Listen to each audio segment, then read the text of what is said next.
and welcome to Business 360. I'm Ritu Singh and here are the headlines that we're tracking this evening. Trade tensions rise as Beijing and Washington head towards fresh escalations. Chinese Commerce Ministry slams Trump's threat of imposing an additional 50% levy as blackmail, says it's a mistake on top of a mistake and China will fight to the end.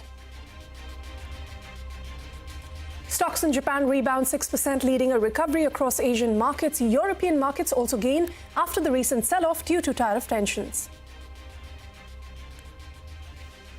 Positive global cues lift Dalal-Street. The Sensex gains over 1,000 points. The Nifty reclaims 22,500. Stocks add more than 7 lakh crore rupees in market cap today.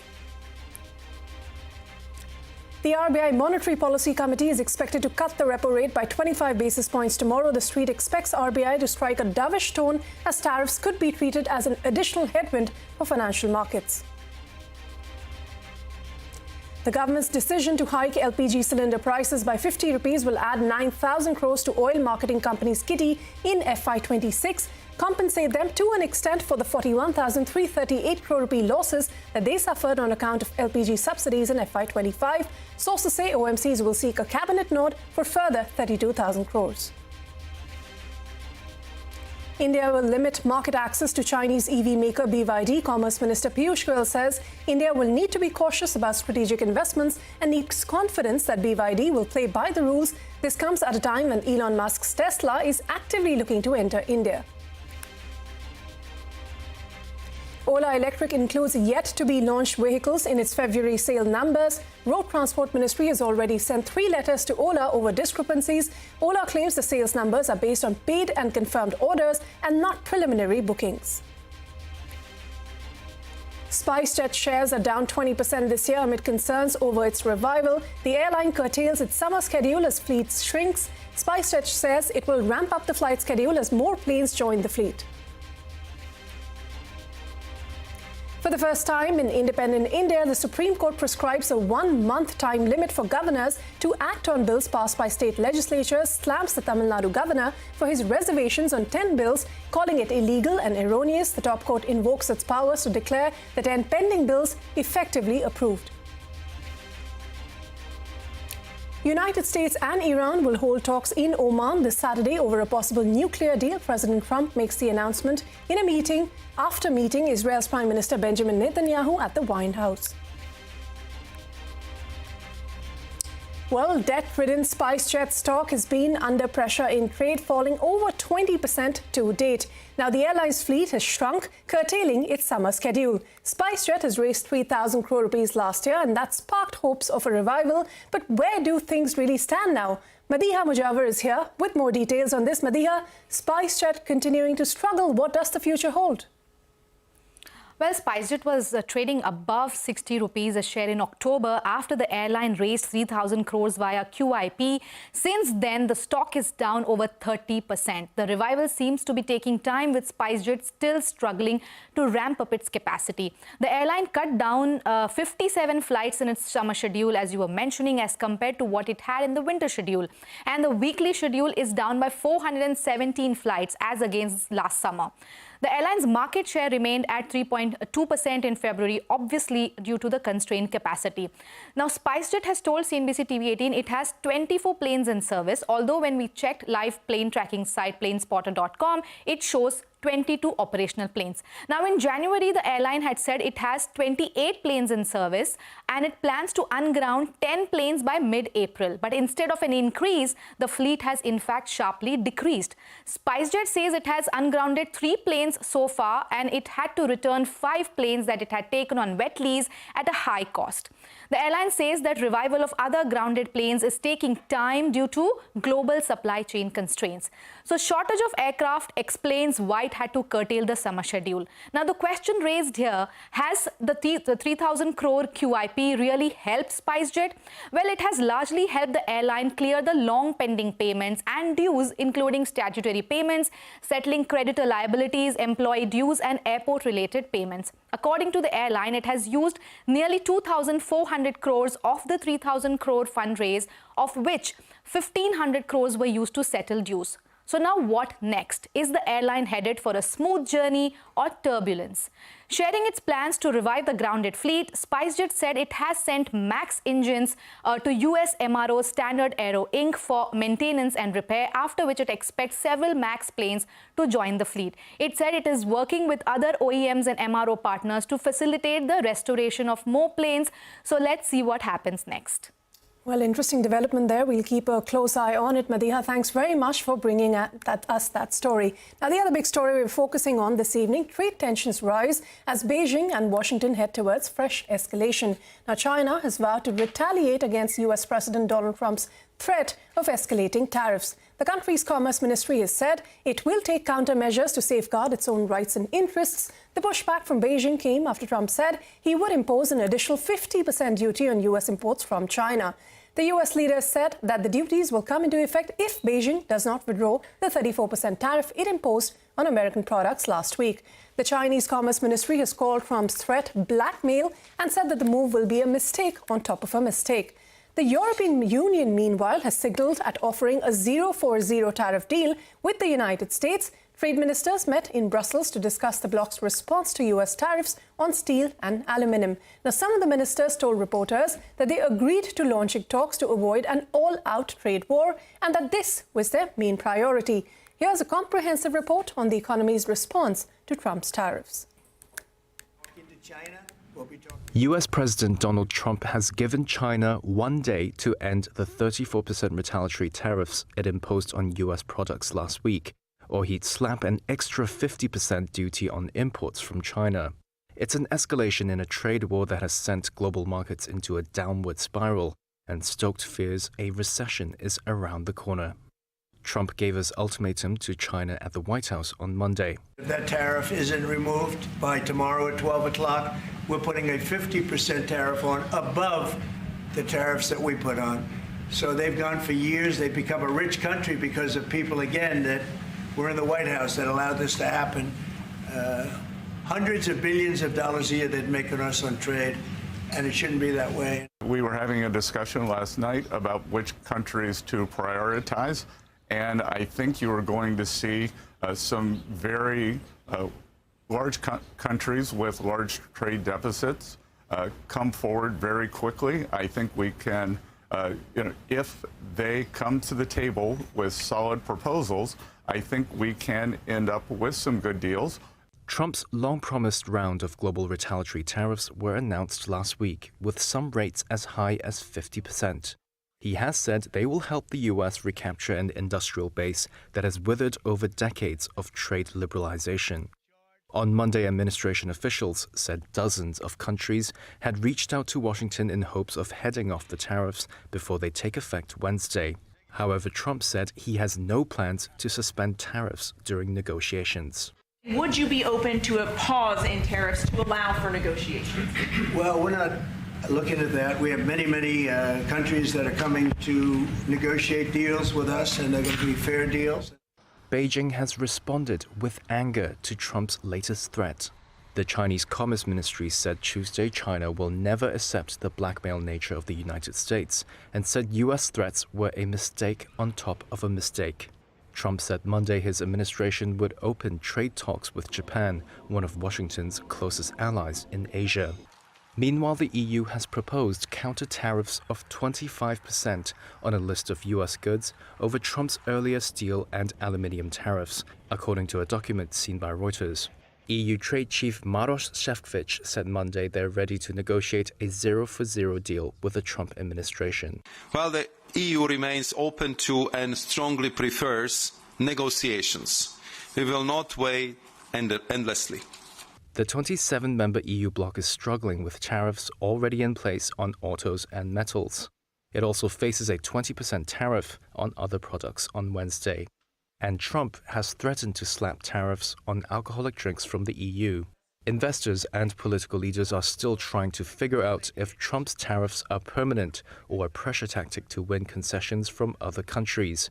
And many investors are now betting that the growing risk of recession could prompt the US Federal Reserve to cut rates as early as next month. Fed Chair Jerome Powell has so far indicated he is in no rush. Well, the World Economic Forum President Borge Brende has said that the world does not have the ammunition to fight a new recession. Speaking at the Rising Bharat Summit, Brende told Shireen Bhan that his appeal to all of the nations is to continue trading since disintegration of trade will hurt global economies. Disintegration of global trade will lead to contraction of the global economy. And the least thing we need now is a recession, because there is no ammunition to fight a new recession, because the countries are more indebted now than since at any other time since 1945. So let's hope that we'll continue to trade. The trade might be looking different, or some adjustments, but let's not lose the baby with the bathwater. That would be my last appeal. Well, in market action then, markets across Asia rebounded following their worst drop in decades, triggered by USA's tariff policy. Now, Japan's Nikkei closed 6% higher, recovering from the 1.5-year low hit in the previous session. This on hopes of tariff reliefs after the US Treasury Secretary Scott Bessent said he will lead trade negotiations with Japanese Prime Minister Shigeru Ishiba. Now, both the Hang Seng and Shanghai indices closed with gains of 1.5% each. And positive global cues also helped Dalal-Street clock all-round gains. The Nifty and the Sensex ended over 1.5% in the green, with the Nifty regaining the 22,500 mark. The mid-cap index outperformed the blue chips, rising over 2%. IT and pharma saw buying after continued selling over the last few days. All sectoral indices ended with gains. Prashant Nair is here with a wrap-up of the day's trade. Well, overnight we saw much better markets, absolutely flat closes in the US. And today we got a recovery, a bounce of our own. And I think, once the data is out, we'll get to know how much of this was covering and what did flow numbers, etc. look like. But it was a good one. I mean, at the high point, the Nifty was almost 500 plus points in the green. But of course, we came off the highs of the day, and the change was up on your screen. The Nifty Bank as well, a decent bounce. By the way, the Nifty is got to almost its very short-term hourly moving average, and then kind of sold off from there. So, we'll have to wait and see if we've kind of completed a bounce, so there is more here. And something similar happened for the Nifty as well, with it getting to almost within 50 points of an important retracement. Mid-cap and small-cap indices, 2.5% each is what we saw on both these. Now, on the Nifty, there was pretty much everything which was higher. So I'll start with what was up the most. Geo Financial Services, top of the list. Shriram Finance was up in a strong way. BEL, Cipla, Eicher, Grasim and Titan were some of the other names. Just like on the way down, it was very difficult to point out XYZ reason. It was a broad-based sell-off. The bounce also something similar. So we're not really going down into specific reasons for why this or that stock were doing what they were doing. In the broader space, of course, what was the action like? Vijaya was the big gainer in terms of volumes as well. 5-star, again, NBFC name, Keynes, PG Electroplast from the EMS space, Chola Holdings, OneSource Pharma, Capacite Infrastructure. There was a name like Tangamail and Sequent Scientific were some of the other big volume-led gainers that we had. It's not a hugely market breadth was very positive, but not backed by a huge amount of volume-led gains. I have to point that out. On the downside, Siemens was a loser. Delivery lost quite a bit in volumes. IGL, of course, that news came through in terms of Delhi. Castrol, Welspun Corp and 361 were some of the others which came off on the back of sharp volumes. I mean, this remains a market where headlines are going to be closely watched with regards to tariffs and the negotiations, give and take, etc. So far, we've not heard anything from the Trump side which suggests they want to dilute or are looking for easy wins. But that's essentially front and center for markets. Back to you. All right, Prashant, thanks very much for joining in with that. Now from equities, we'll move on to commodities, where oil prices remain steady with US crude futures hovering around the $60 mark. Now, this comes after a massive sell-off in recent sessions that was triggered by the concerns that US tariffs might depress demand. Now, meanwhile, gold prices rebounded from the near 4-week low that they had reached in the previous session. This is heightened concerns over the global trade war lifted investor appetite for safe haven assets. The crypto markets also rebounded marginally after joining the global market sell-off. The Bitcoin experienced heightened volatility, dropping below the $75,000 mark before before recovering to $79,000. Now, this resulted in nearly $1 billion worth of liquidations, primarily from long positions. And moving on to the forex markets, where the Chinese yuan weakened against the US dollar, many currency traders believe China is allowing the yuan to depreciate to offset some of the impact of the tariffs on its exports. Now, the Indian rupee also weakened by over 40 paise against the dollar today. Bond prices continue to gain on safe haven bets as the yields continue to decline. Now, amid all of this tariff tantrum, the focus now shifts to the central bank's next move. Respondents to our CNBC TV18 poll of top bankers, economists and bond dealers expect the RBI's Monetary Policy Committee to acknowledge these global risks but remain firmly focused on domestic dynamics. Most of the economists we polled expect the RBI to front-load the rate cuts in April and June as tariffs threaten to hurt economies globally. All of the respondents to our poll expect the MPC to deliver a 25 basis point rate cut in the policy. Now, with inflation cooling, growth slowing, dollar weakening, US yields dipping and crude prices falling, the RBI does have room to act. So the call on the rate cut is pretty much unanimous. The question is, what else? Now, that is where opinions differ. Half of the respondents expect a shift to an accommodative stance to signal a more dovish RBI, but 40% believe the MPC will stick with its neutral stance. The majority of respondents also see the terminal repo rate at 5.5%, and that implies a total of 75 basis points rate cuts additionally in this cycle. Now, no major liquidity surprises are expected. The RBI has already been addressing that through OMO purchases, currency swaps, and higher tenor VRR auctions, and is likely to continue doing so. Any more on this front is going to be seen as a positive. Economists expect anywhere between 30 to 60 basis point hit to our GDP because of the higher tariffs from the US. But for now, the majority expects RBI to leave the growth forecast for the fiscal unchanged at 6.7%, while a smaller section expects a slight downgrade. On inflation, which has been tracking below RBI's estimates, 60% believe it will be left unchanged for now, while 40% see it being revised lower to 4 to 4.1%. The tone of the policy is largely expected to be dovish. So, what are the big cues the markets are going to be watching out for from the RBI policy tomorrow? Lata Venkatesh rounds it up. Well, the Monetary Policy Committee is expected to cut rates and some more. Only a rate cut will be seen as hawkish. It has to be accompanied by something because clearly the growth environment has gotten tougher. So there is an outside chance of a 50 bips cut. That's a minority expectation. But a growing majority is expecting a stance change from neutral to accommodative as well. So it will be a rate cut plus something. The dovish signal could also come from a rather sharp cut in the GDP. The GDP's forecast as of February stood at 6.7. There is a consensus that it will be marked lower, but whether it will be marked down to some 6.3 or something, or whether the Reserve Bank will only say that there is a downside risk of 25 to 30 bips because of the global slowdown remains to be seen. But that will be seen as a dovish signal. And even more dovish signal would be if they cut the inflation forecast. Now stands at 4.2, but given the fact that, Chinese goods in particular, but all goods really not finding enough markets in the US, may slosh around in other parts of the world, and that will lead to a serious disinflation in Asia is a widespread expectation. So a 4% on inflation will be seen as a very dovish signal by the market. But the most important thing will be liquidity. The RBI is not expected to do anything because liquidity is a continuous action by the Reserve Bank. It has been divorced from the monetary policy day itself. But in the press conference, there will be questions on how the RBI sees liquidity. If it gives any reassurance that it will keep the liquidity surplus, that will be taken very positively by the banks, because until now the rate cut has not been passed on. There will be expectations to know whether the Reserve Bank will allow the rate cuts and will see the neutral rate at 5.5, which is what the market is expecting, which means, 4 rate cuts in this cycle. All that will be expectations in the press conference. We will have to wait and see how much the governor is willing to reveal.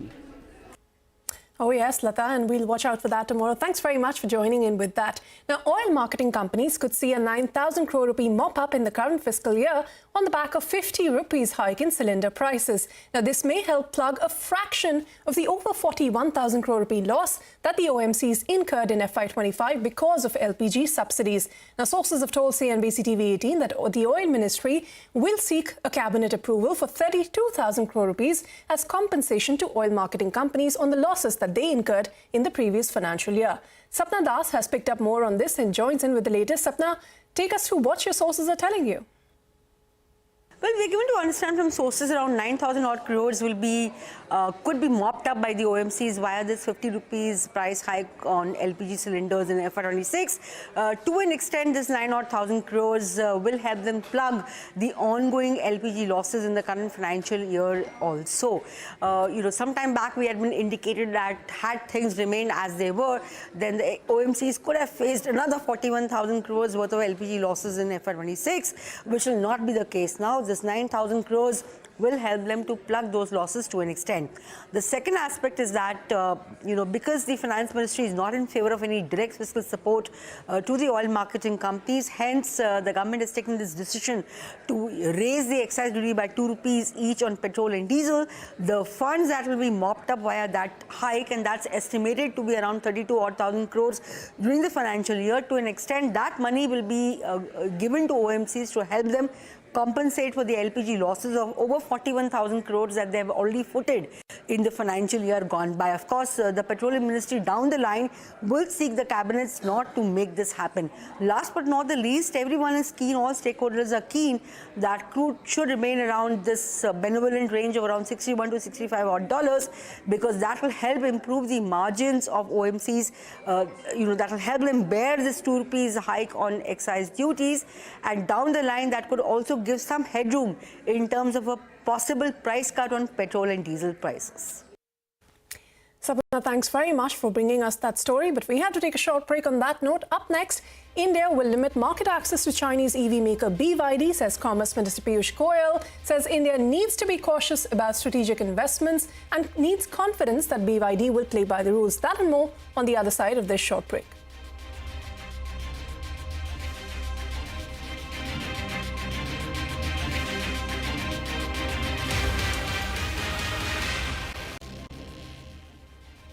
Welcome back. Now, Commerce Minister Piyush Goyal has said that India will limit market access to Chinese EV maker BYD. He added that India will need to be cautious about strategic investments and also needs confidence that BYD is going to play by the rules. Now, this comes at a time when Elon Musk's Tesla is actively looking to enter India. Take a look.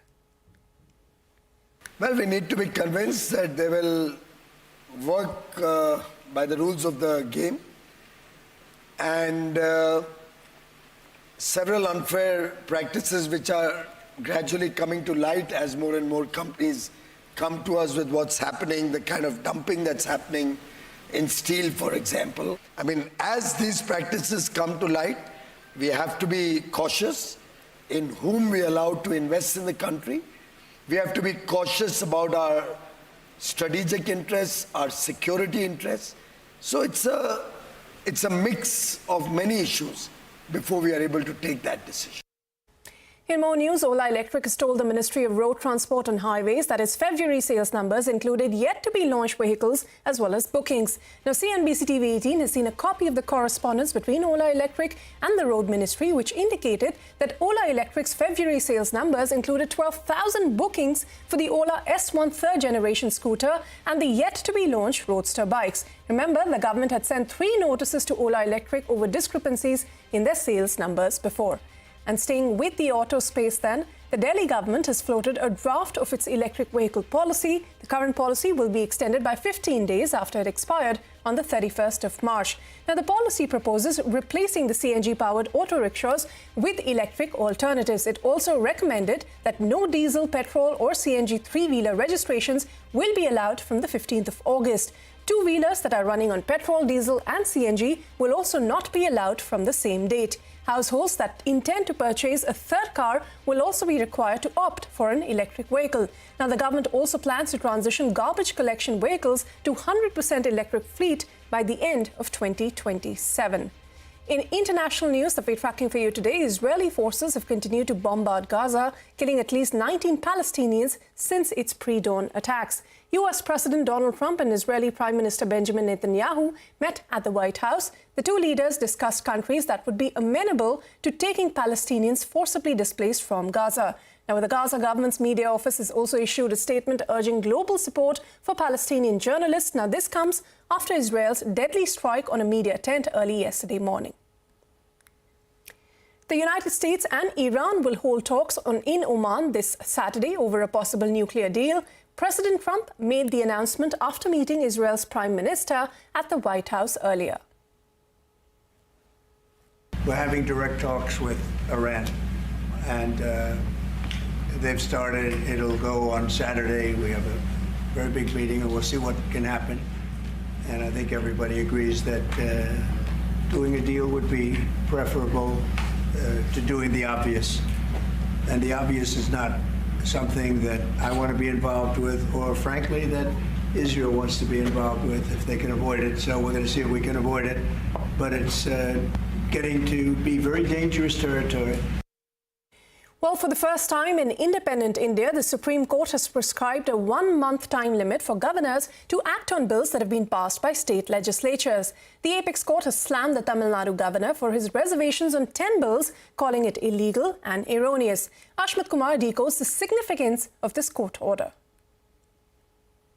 Well, a landmark judgment coming in from the highest court of the country, the Supreme Court spelling out for the first time in independent India a timeline for governors to act on bills that have been passed by the state assemblies. Now, bear in mind that this decision comes on the back of a number of applications that had been moved by opposition-ruled states, states such as Kerala, Tamil Nadu, Punjab. They've all, in various points in time, raised concerns about the governors sitting on bills indefinitely, not passing them, and basically bringing about a logjam in the entire legislative process.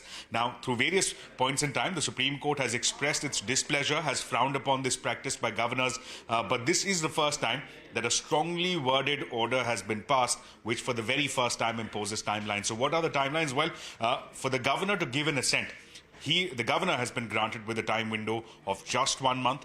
For the governor to make a decision for either sending the bill back to the legislature or for referring it to the president, a 3-month window has been granted to the governor. And in case that the bill gets reiterated by the Legislative Assembly, well, in that case, the governor has no option. The Supreme Court ruled that there is no room for discretion. Governor has to grant the assent, and the assent must come within no more than 1 month period. Now, all of this, of course, on the back of Tamil Nadu government's application, which had cited 10 bills that the governor had been sitting on and that had been blocking the entire legislative process. The Supreme Court has now held that in case of these 10 bills of the Tamil Nadu Assembly, they will deem to have been approved by the governor, even though the governor failed to act. So strong words there. The Supreme Court reminding that the governor needs to act within constitutional norms and that the governor needs to respect the will of the people coming through the Legislative Assembly. All right, Ashmit, thanks very much for bringing us up to speed on that. On that note, we're going to wrap up this edition of Business 360. Thanks very much for watching. But stay with CNBC TV18. More news and updates will continue right here after this short break.